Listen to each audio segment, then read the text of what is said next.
Vamos dar continuidade ao nosso vídeo áudio de O Evangelho segundo o Espiritismo. Estamos no capítulo 30, ou melhor, estamos no capítulo 27.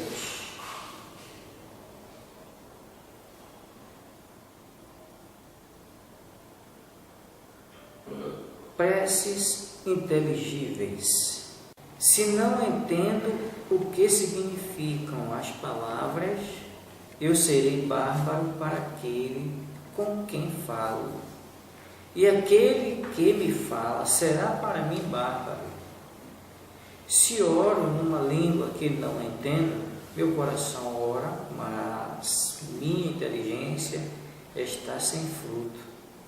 Se não louvais a Deus senão de coração, como um homem entre aqueles que não entendem, senão a sua própria língua, responderá amém ao final da vossa ação de graças. Uma vez que ele não entende, o que dizeis? Não é que vossa ação não seja boa, mas os outros dela não estão edificados. Isso está em São Paulo, primeira epístola aos Coríntios, capítulo 14, versículo 11, 14, 16 e 17. A prece não tem valor senão pelo pensamento ao qual se liga. Ora, é impossível ligar um pensamento ao que não se compreende, porque o que não se compreende não toca o coração. Para a imensa maioria, as preces numa língua incompreendida não são senão um conjunto de palavras que nada dizem ao espírito. Para que a prece toque, é preciso que cada palavra revele uma ideia. E se não é compreendida, não pode revelar nenhuma ideia. Repetem-na como uma simples fórmula que tem, mais ou menos, virtude segundo o número de vezes que é repetida. Muitos oram por dever, alguns mesmo por hábito. Por isso, se creem quites quando disseram uma prece. Um número determinado de vezes, nesta ou naquela ordem. Deus lê no fundo dos corações, vê o pensamento e a sinceridade, e é rebaixá-lo, crê-lo, mais sensível à forma do que ao fundo. Isso está no capítulo 28, número 2. A prece pelos mortos e pelos espíritos sofredores. A prece é reclamada pelos espíritos sofredores. Ela lhes é útil porque, vendo que pensam neles, sentem-se menos abandonados, menos infelizes. Mas a prece tem sobre eles uma ação mais direta.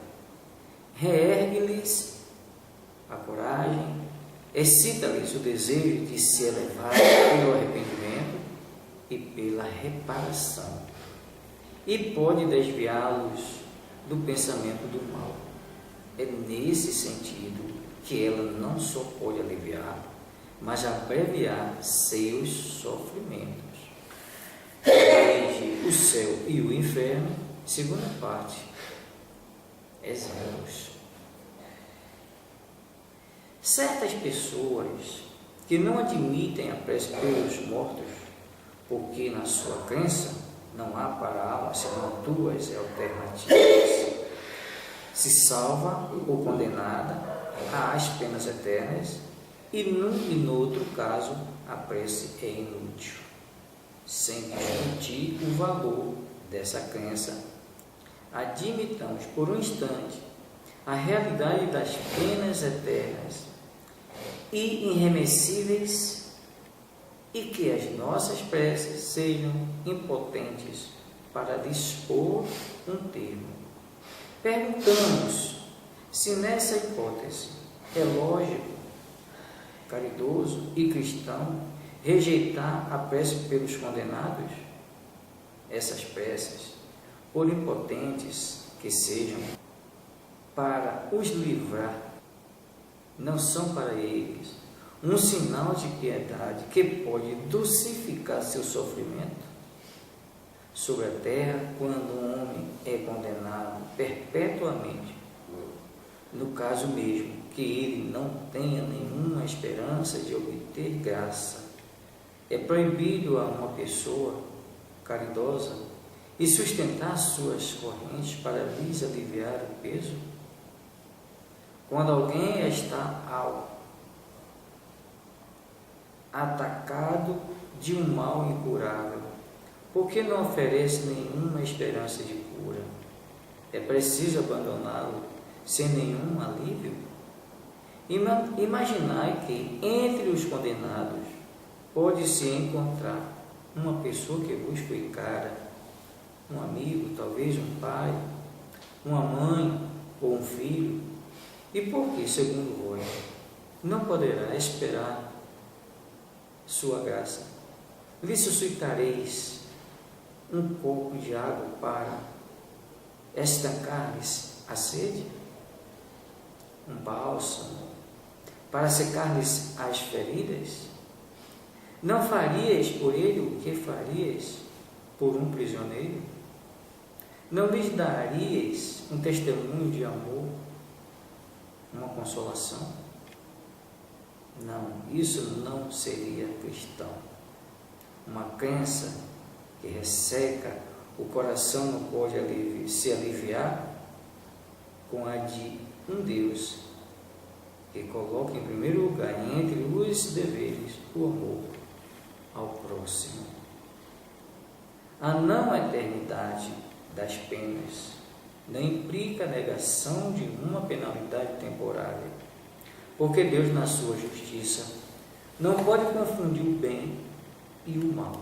Ora, negar nesse caso a eficácia da prece seria negar a eficácia da consolação, do encorajamento e dos bons conselhos. Seria negar a força que se aure na assistência moral daqueles que nos querem bem. Outros se fundamentam numa razão mais especiosa: a imutabilidade dos créditos divinos. Deus, dizem eles, não pode mudar as suas decisões a pedido de suas criaturas. Sem isso, nada seria estável no mundo. O homem, pois, nada tem a pedir a Deus. Não tem senão que se submeter e adorá-lo. Nessa ideia, uma falsa aplicação da imutabilidade da lei divina, ou melhor, ignorância da lei no que concerne à penalidade futura. Essa lei é revelada pelos Espíritos do Senhor, hoje que o homem está maduro para compreender o que, na fé, está conforme, ao contrário, aos atributos divinos. Segundo o dogma da eternidade absoluta das penas, ao culpado não se tem em conta seus remorsos e seu arrependimento. Para ele, todo desejo de se melhorar é supérfluo e está condenado a permanecer perpetuamente no mal. Se está condenado por um tempo determinado, a pena cessará quando esse tempo tiver expirado. Mas quem diz que, então, terá mudado para melhores sentimentos?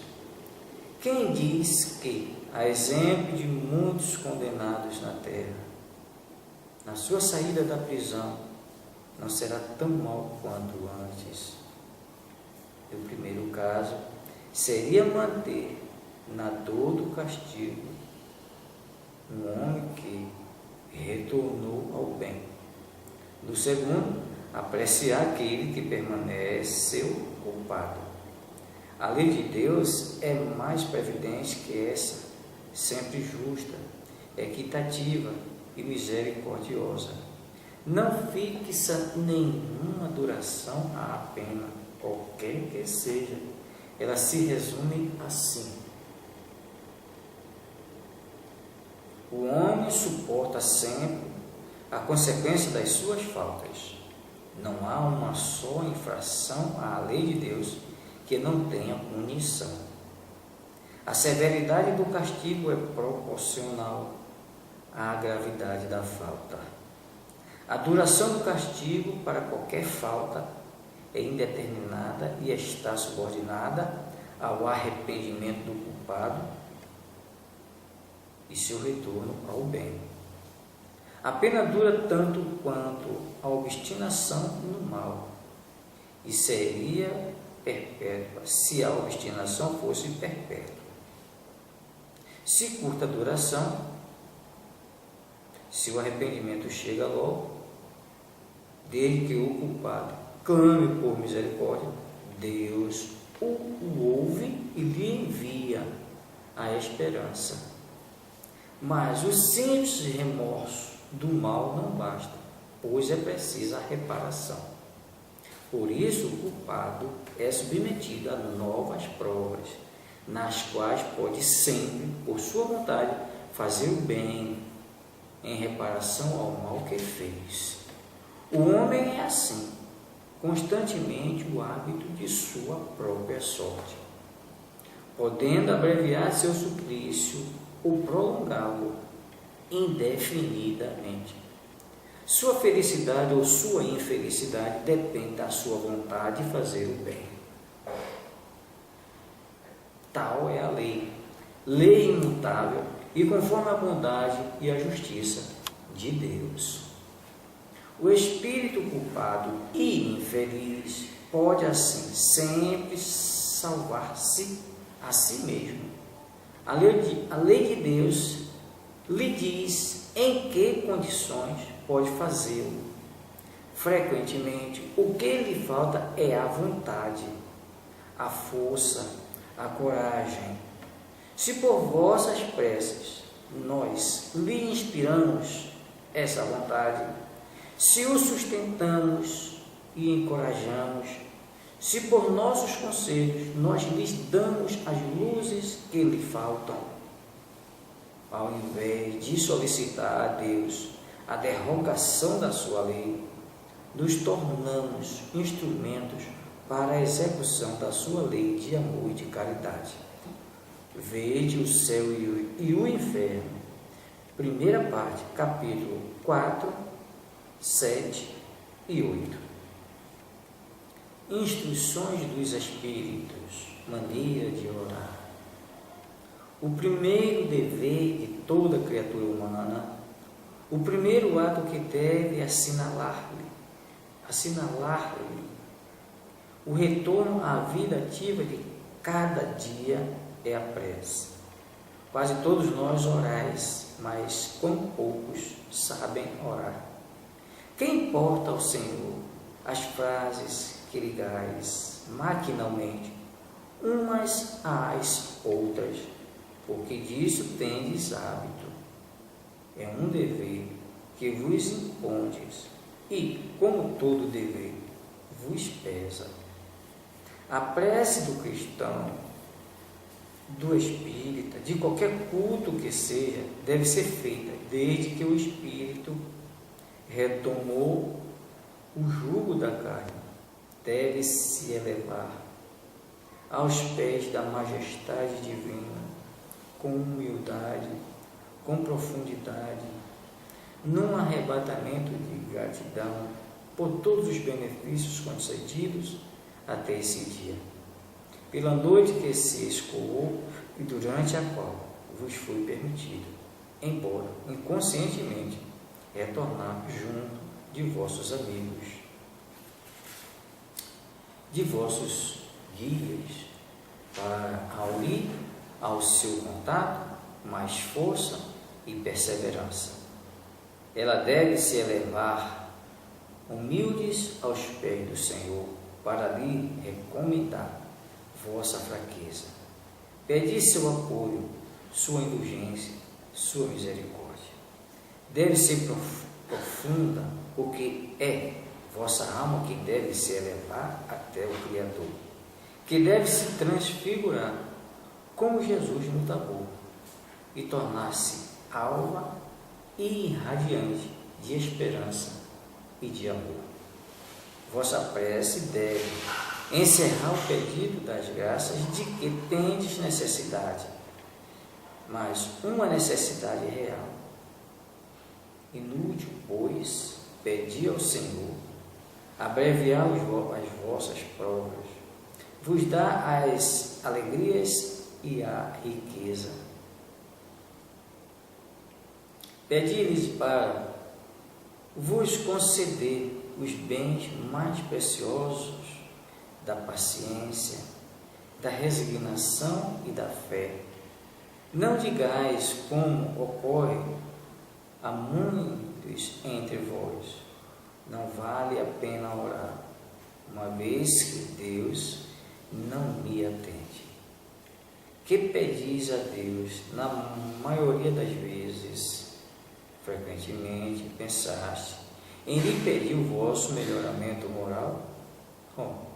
Não, muito pouco, mas imaginais antes de pedir o sucesso dos vossos empreendimentos terrestres e exclamastes: Deus não se ocupa conosco.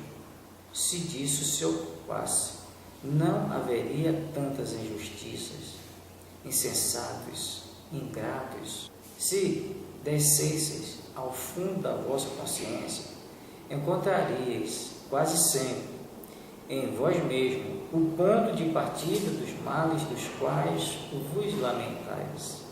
Pede, pois, antes de todas as coisas, o vosso progresso, e vereis que torrente de graças e de consolações se derramará sobre vós.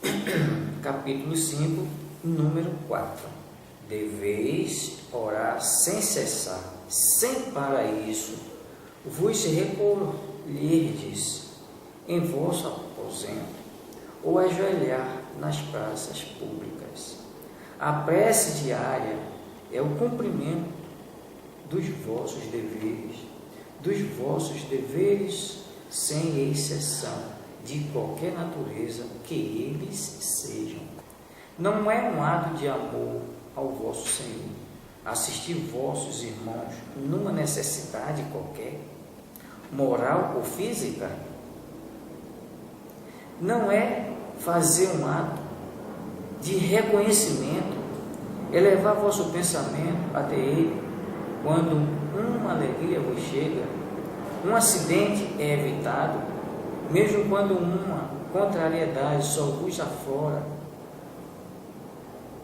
Se dizeis pelo pensamento: sede bendito, meu Pai, não é um ato de contrição vos humilhar diante do juiz supremo, quando sentis que falhastes, não fosse senão por um pensamento fugidio, e lhe dizer: perdoai-me, meu Deus, porque eu pequei por orgulho, por egoísmo ou por falta de caridade.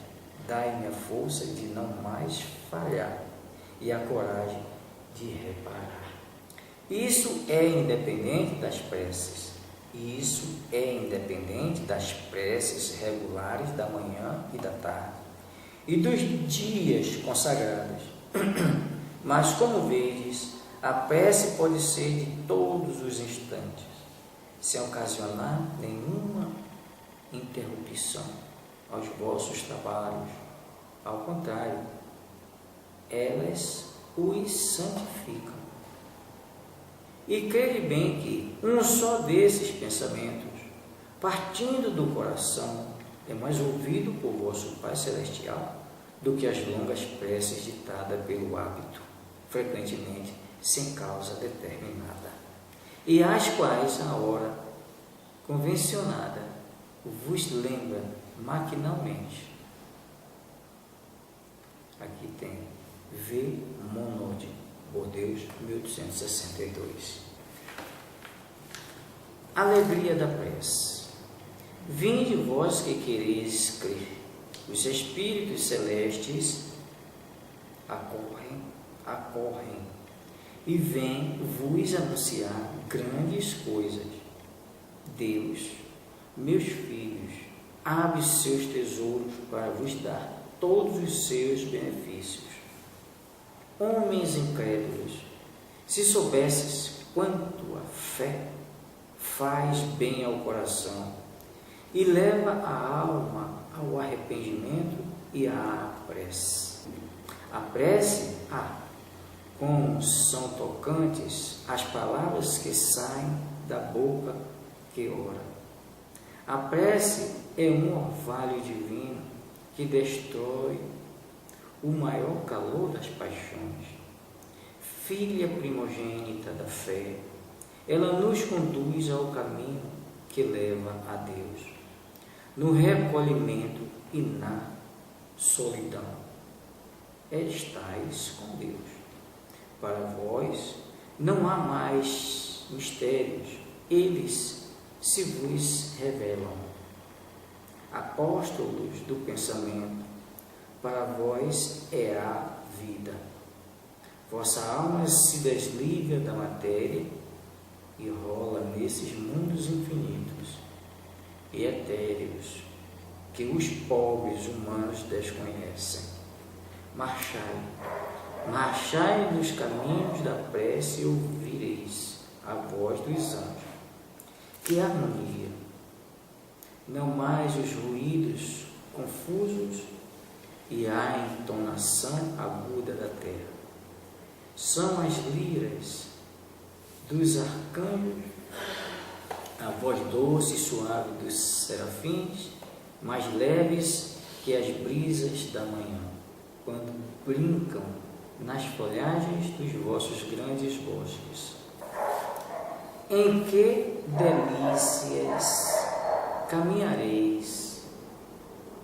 Vossa linguagem não poderá definir essa felicidade. Tanto entrará por todos os poros, tanto a fonte na qual bebe, orando, é viva e refrescante. Doces vozes, embriagadores perfumes que a alma ouve e saboreia quando se lança às vossas esferas desconhecidas e habitadas pela prece. Sem mistura de desejos carnais, todas as aspirações são divinas. E vós também, orai com o Cristo, levando sua cruz do Gólgota ao Calvário. Levai a vossa cruz e sentireis as doces emoções que passavam em sua alma, embora carregado de um madeiro inflamante. Ele ia morrer, mas para viver a vida celestial, na morada de seu Pai. Santo Agostinho, Paris, 1861.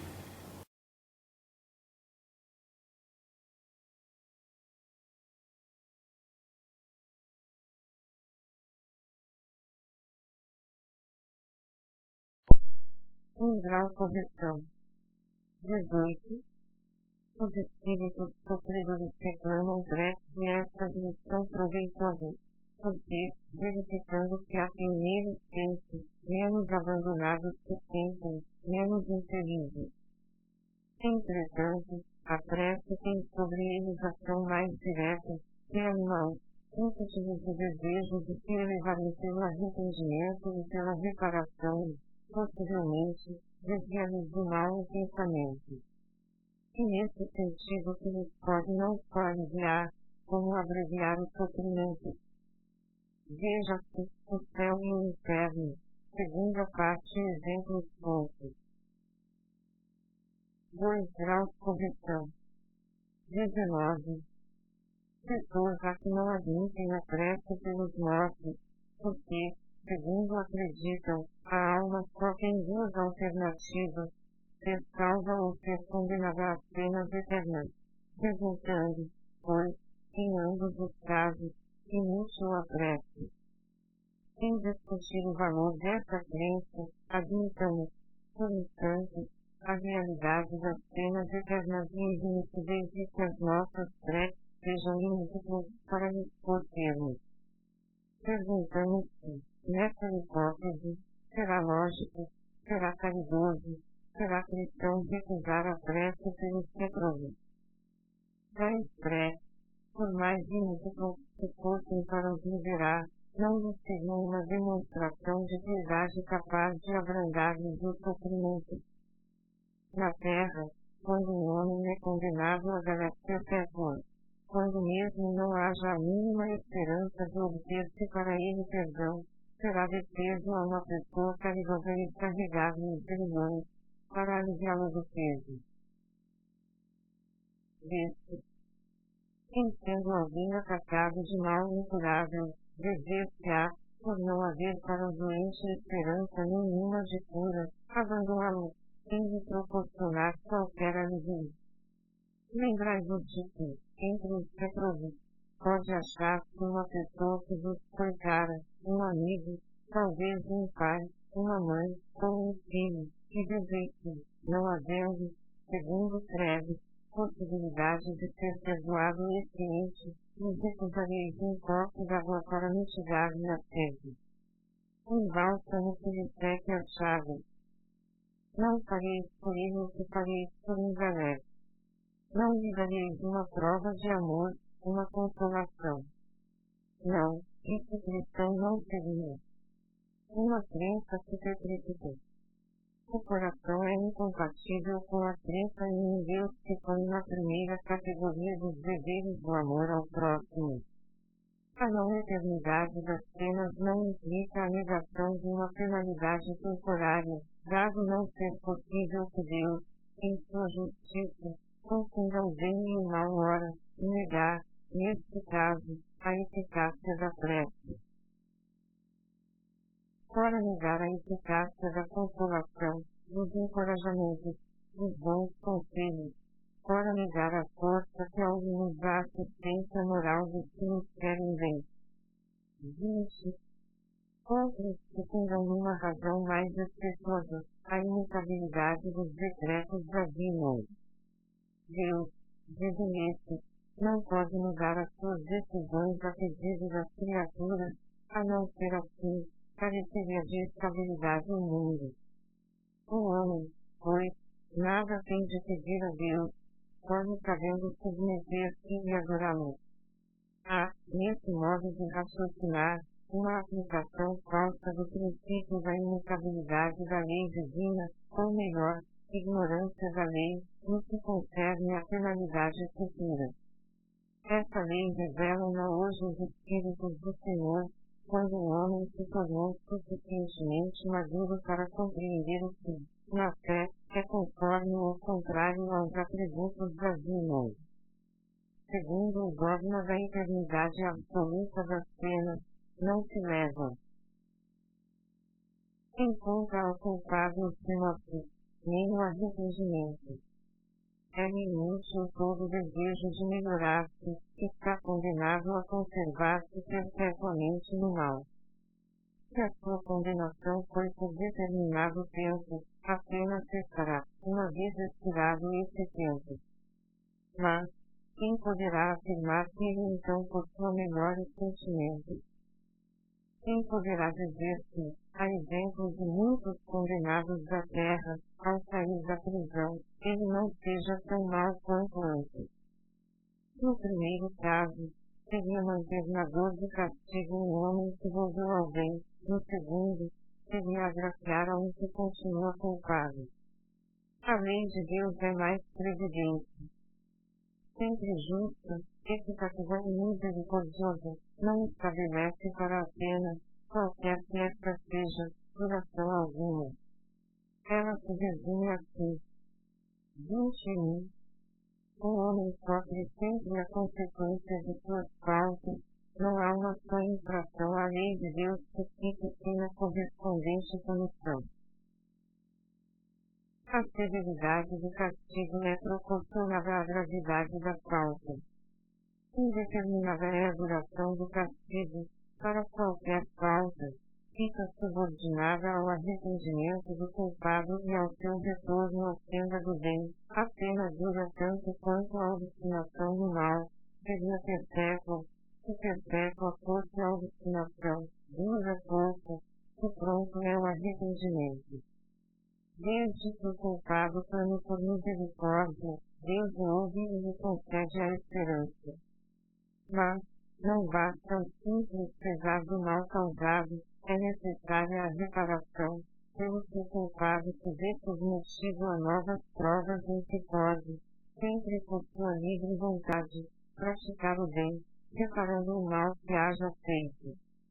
O homem é, assim, constantemente, o árbitro de sua própria sorte, perfeito em abreviar ou prolongar indefinidamente o seu suplício, a sua felicidade ou a sua desgraça dependem da vontade que tenha de praticar o bem.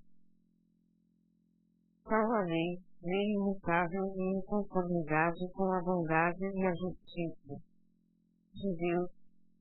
Assim, o espírito culpado e infeliz pode sempre salvar-se a si mesmo. A lei de Deus estabelece a condição em que se lhe toma possível fazê-lo. O que as mais das vezes lhe falta é a vontade, a força, a coragem. E, por nossas preces, inspiramos essa vontade, que amparamos e animamos, e, pelos nossos conselhos, e dá-nos as luzes de que carece, em lugar de pedirmos a Deus que derrube a sua lei, tornamos-nos instrumentos da execução de outra lei, também sua, a de amor e de caridade, execução em que, desse modo, Ele nos permite participar, dando nós mesmos, com isso, uma prova de caridade. Veja que o céu e o inferno, R. parte, quarta, sétima, oitava. 3 graus correção.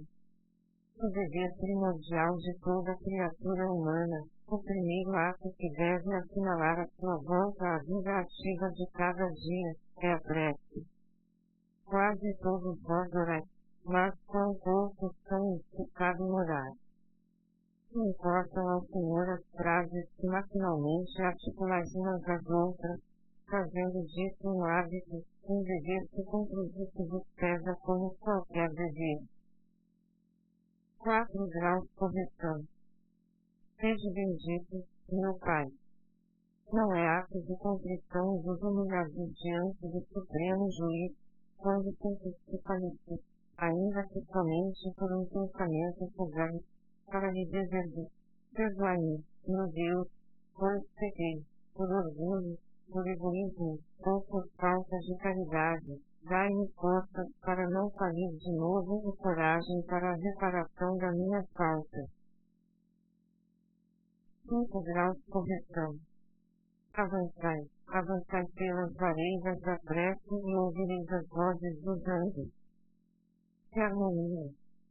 Já não são um ruído confuso e os sons estrúdulos da terra, são as liras dos arcanjos, são as vozes brandas e claras dos serafins, mais delicadas do que as gritas matinais, quando gritam na folhagem dos vossos bares.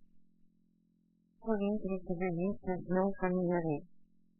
A vossa linguagem não poderá exprimir essa doçura, tão rápida entra ela por todos os vossos poros, tão vivo e refrigerante é o manancial em si, orando, velho.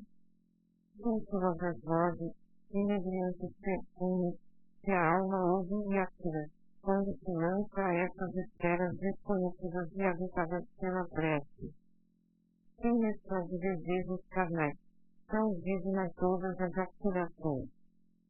Também vós, orai como Cristo, levando a sua cruz ao Gólgota, ao Calvário. Carregai a vossa cruz e sentireis as doces emoções que me perpassavam na alma, que bem se vergavam ao pé de Deus. Uma vez um romance. Ele ia morrer, mas para viver a vida celestial na morada de seu Pai.